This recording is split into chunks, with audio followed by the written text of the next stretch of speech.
El enfoque en las figuras legendarias del salvaje oeste generalmente se centra en los villanos de la era, bandidos, forajidos, criminales, desesperados, todos provenientes de diversos estratos sociales. También tiene sentido. El viejo oeste es a menudo considerado por su falta de ley, comportamiento descarado y violencia descontrolada que asola pequeños asentamientos y territorios abiertos. Gran parte de ese legado fue dejado por los antagonistas de la frontera occidental. Sin embargo, también hay una razón por la que el oeste fue finalmente domesticado para siempre. Por cada forajido y bandido que cabalgaba por las llanuras, desiertos y laderas fronterizas, había incontables diputados, sheriffs y mariscales esperando para atraparlos. Después de todo, el viejo oeste es uno de los mayores vacíos de cuentos populares y narraciones en cualquier periodo de la historia estadounidense o de otra índole. Y nada completa una historia como los buenos contra los malos, sin importar tu punto de vista sobre quién es quién. Para obtener una mejor visión de las vidas y legados de algunos de los mejores héroes contra las aparentemente interminables olas de actividad criminal, aquí está el primero de una serie de videos que detallan a brillantes agentes de la ley de los Estados Unidos y figuras más grandes que la vida del salvaje oeste. Presentando la leyenda de Bass Reeves.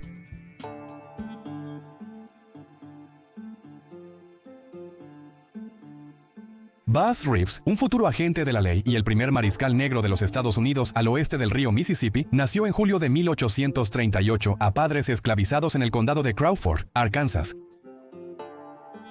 Fue nombrado en honor a su abuelo, Bass Washington, y adoptó el apellido de su dueño, el legislador estatal de Arkansas, William Steele Reeves, como era la desafortunada pero común práctica entre las personas esclavizadas tanto antes como durante el siglo XIX. Bass Reeves pasó gran parte de su infancia como aguador en su granja del condado de Crawford, hasta que fue lo suficientemente mayor para trabajar en los cultivos como peón agrícola. Cuando William Reeves tenía solo 8 años, en 1846 desarraigó toda su plantación y se mudó al condado de Grayson, Texas, donde Bass Reeves y su familia seguían siendo esclavos. En el condado de Grayson, Bass Reeves se hizo amigo del hijo de William y futuro portavoz de la Cámara de Representantes de Texas, George Reeves. George y Bass pasaron muchos días juntos, con George a veces ofreciendo protección y servicios de monta a Bass durante su tiempo libre. Cuando George alcanzó la edad, fue enviado a luchar por la Confederación en la Guerra Civil, ya que Texas había declarado su apoyo a la rebelión. George llevó a Bass consigo pese a su desaprobación. El tiempo de servicio de Bass incluyó la supuesta participación en la batalla de Pea Ridge en marzo de 1862, la batalla de Chickamauga en septiembre de 1863 y la batalla de la Cresta Misionera en noviembre de 1863. Todas las batallas se llevaron a cabo bajo el mando de su antiguo compañero y actual superior, el coronel George Reeves. Sin embargo, también fue durante la Guerra Civil que Bass finalmente escapó de su esclavitud. Se cree que ocurrió antes de los dos últimos conflictos.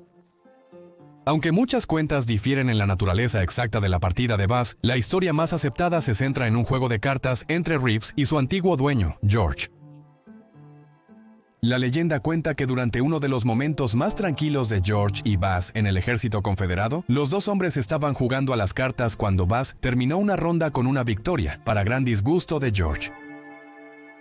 Los dos hombres entraron en una pelea física en la que Bass golpeó brutalmente a George. Consciente de su limitado tiempo de vida tras asaltar a un soldado blanco, Bass escapó del sur que conocía y huyó al territorio indio, ubicado principalmente en lo que hoy es Oklahoma. Algunas cuentas creen que Bass abandonó el ejército confederado, ya que se había inspirado por los rumores de liberar a los esclavos por parte del gobierno federal. Sin embargo, Bass no quiso arriesgarse, permaneció esclavizado y buscó refugio con varias bandas de nativos americanos, notablemente las tribus Seminola, Cherokee y Creek, ubicadas en el territorio. Bass aprendió rápidamente la cultura y estilo de vida de las tribus. En los campamentos donde se quedó, le enseñaron varios idiomas, dialectos y habilidades de rastreo para cazar animales y forajidos buscados, obteniendo una impresionante educación sobre las costumbres indígenas. Los Seminole, Cherokee y Creek también enseñaron a Bass habilidades vitales con las armas de fuego.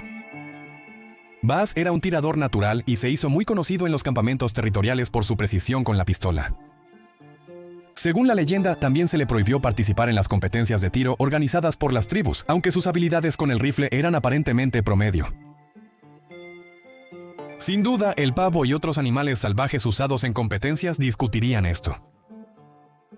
La estancia de Bass en territorio indio fue breve. La proclamación de emancipación y la 13ª enmienda abolieron la esclavitud, convirtiendo a Bass Reeves en un hombre libre definitivamente.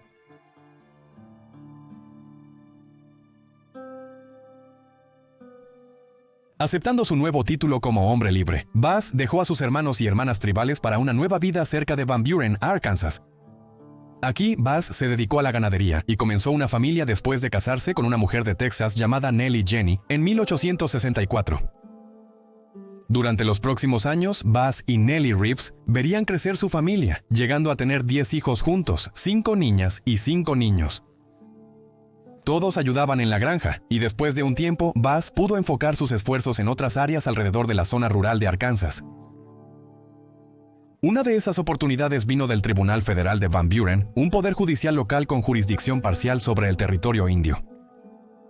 El tribunal buscaba guías para asistir a los alguaciles adjuntos de los Estados Unidos durante su paso por el territorio indio y las redadas criminales.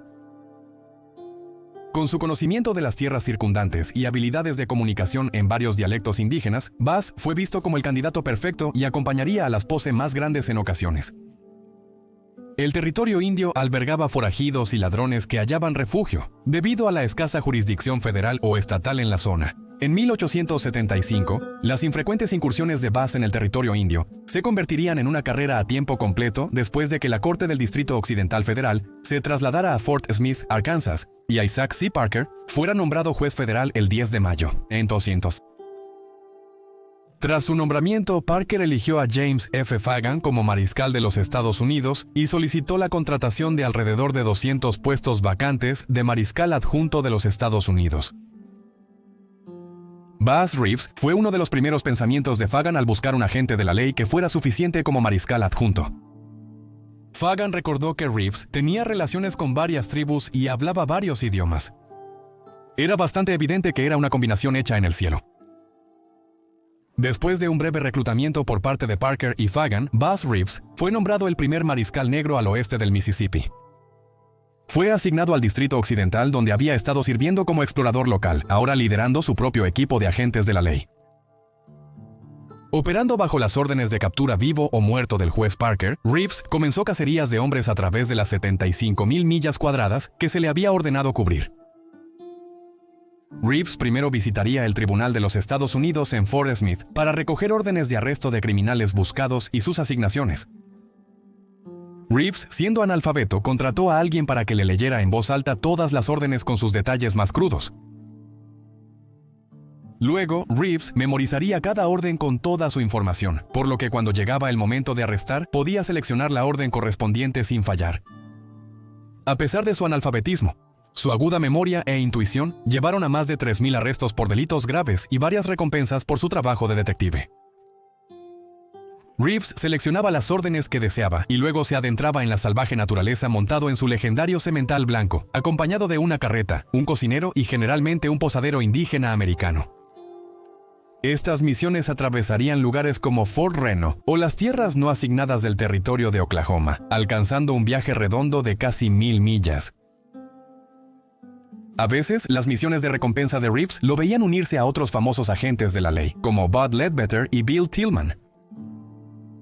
Estas asociaciones ayudaron a Reeves a establecer un estatus respetado entre los mariscales de Estados Unidos, celebrado por su valentía frente a los más despiadados forajidos y sus habilidades inigualables como tirador ambidiestro, portando 2 pistolas Colt que podía desenfundar en un abrir y cerrar de ojos.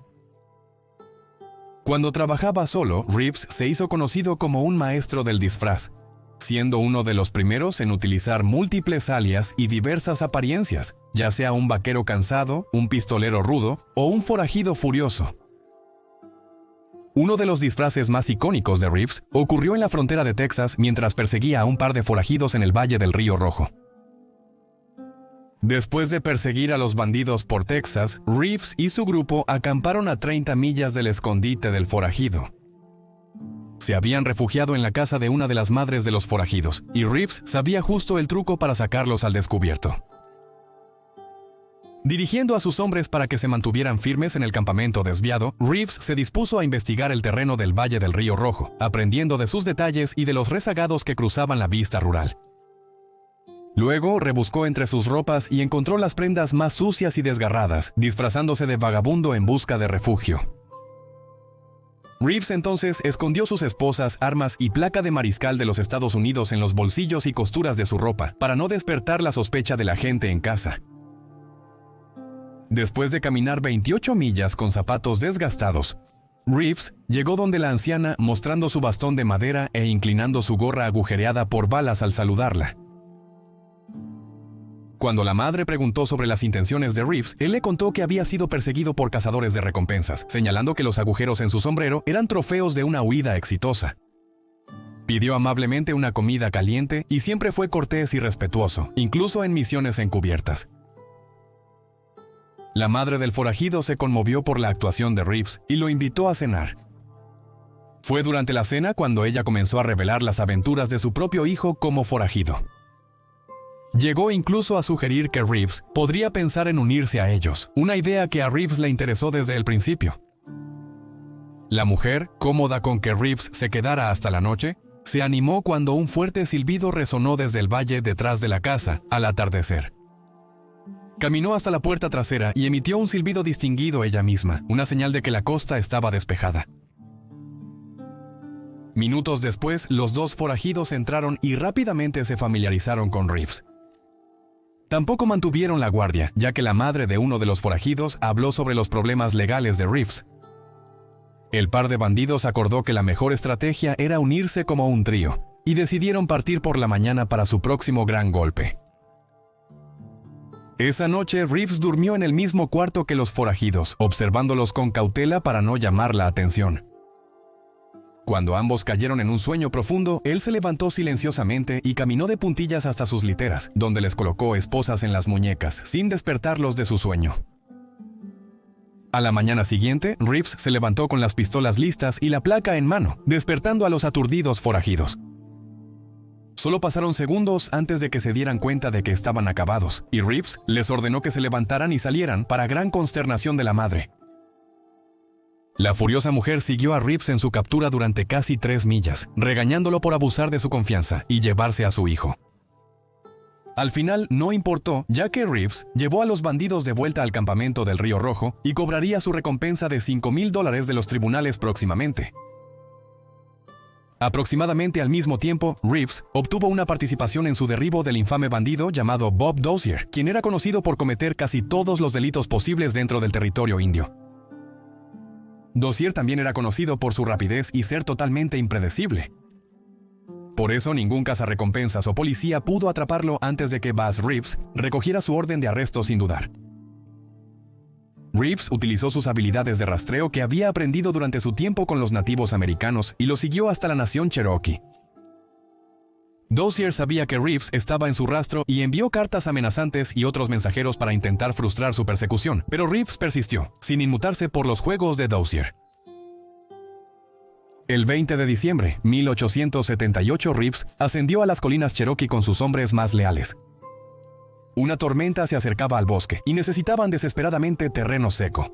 Antes de poder encender un fuego, una bala zumbó junto a la oreja de Reeves, casi matándolo. Consciente del peligro inminente, Reeves saltó para cubrirse, viendo una sombra deslizarse entre los árboles cercanos. Disparó 2 rondas a la sombra antes de que se escucharan múltiples disparos hacia el alguacil adjunto. Reeves, en el suelo, miró entre los árboles a Dozier acercándose tambaleante, riendo incontrolablemente, creyendo que había engañado nuevamente a otro agente hacia una muerte segura. Claramente no era un agente de la ley común.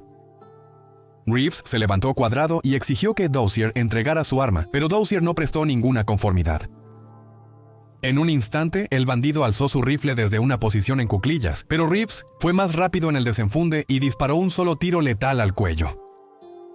Se derramó sangre, pero Reeves volvió a triunfar. Sin embargo, no todo fue éxito para Reeves como mariscal adjunto. En 1887 fue acusado de asesinar a su cocinero de la cuadrilla, supuestamente debido a un fallo de armas mientras Reeves limpiaba su rifle. Reeves se vio obligado a enfrentar un juicio, pero tuvo la suerte de ser representado por un colega cercano, Bobo H. Clayton, y ser juzgado ante su viejo amigo, el juez Isaac Parker. Gracias a su impecable historial y familiaridad con los tribunales, Reeves fue absuelto de todos los cargos y nunca más tuvo problemas con la ley. Más bien, el traspié impulsó aún más a Reeves en su carrera. A finales de 1880 y principios de 1890 hubo muchos logros adicionales.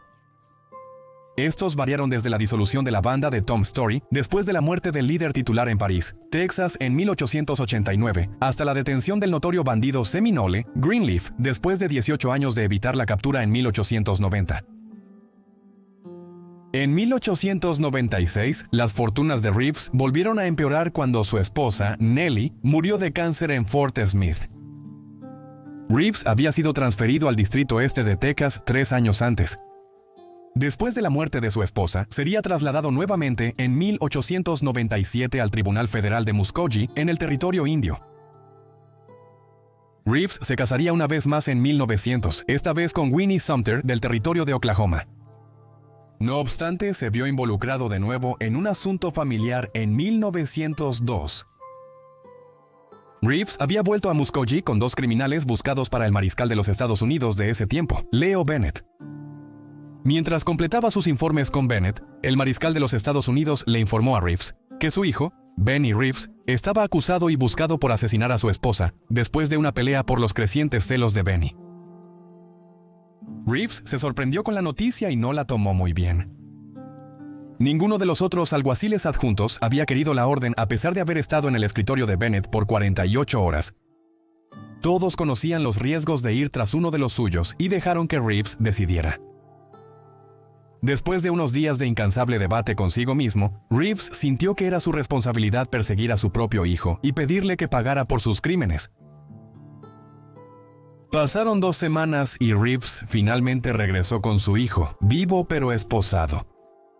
Fue declarado culpable de cargos de asesinato y condenado a cadena perpetua, enviado a cumplir su condena en la penitenciaría de Fort Leavenworth, en Kansas.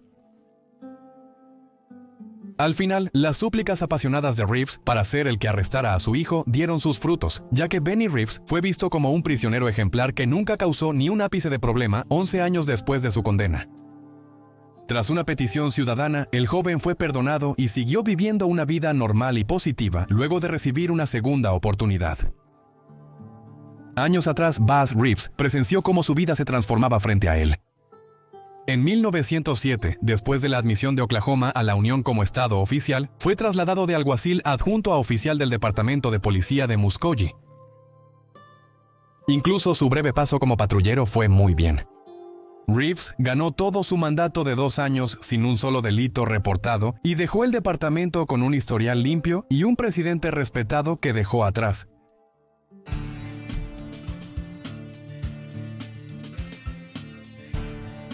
Para 1909, Buzz Reeves era apenas una sombra de lo que fue, habiéndose retirado de la ley y postrado en cama por enfermedad. A Reeves se le diagnosticó la enfermedad de Bright, también conocida como nefritis. En resumen, los riñones de Reeves se habían inflamado irreversiblemente y la enfermedad pronto le quitaría la vida. Buzz Reeves murió el 12 de enero de 1910. Tras una breve ceremonia con amigos y colegas, fue sepultado en el cementerio de la agencia en Muskogee, Oklahoma. La tumba de la leyenda del Viejo Oeste permanece sin marcar y en propiedad pública hasta hoy, dificultando las visitas. No obstante, el legado de Buzz Reeves perdura en libros, películas y tradición oral. Desde que vigilaba los territorios occidentales de la escoria y la villanía, se ha convertido en una figura subestimada en la historia del salvaje oeste. Sus logros han llegado hasta sugerir que es una de las principales inspiraciones para la exitosa serie de radio y televisión The Lone Ranger, entre otras propiedades. Aunque todavía hay mucho debate sobre el impacto exacto que Buzz Reeves ha dejado en la leyenda de la frontera de América, sin duda sus esfuerzos no pueden ser negados. Se le citó famosamente diciendo: "Tal vez la ley no sea perfecta, pero es la única que tenemos, y sin ella no tenemos nada". Y es cierto. Sin la dedicación de personas como Bass Reeves, todavía estaríamos en el desorden beligerante de violencia que una vez asoló los territorios del oeste. En cambio, nos queda una de las mejores historias de heroísmo y justicia, tanto en la historia negra como en la historia estadounidense. Depende de nosotros seguir compartiendo sus hazañas y asegurarnos de que su buena voluntad no pase desapercibida. Esta es la leyenda de Bass Reeves,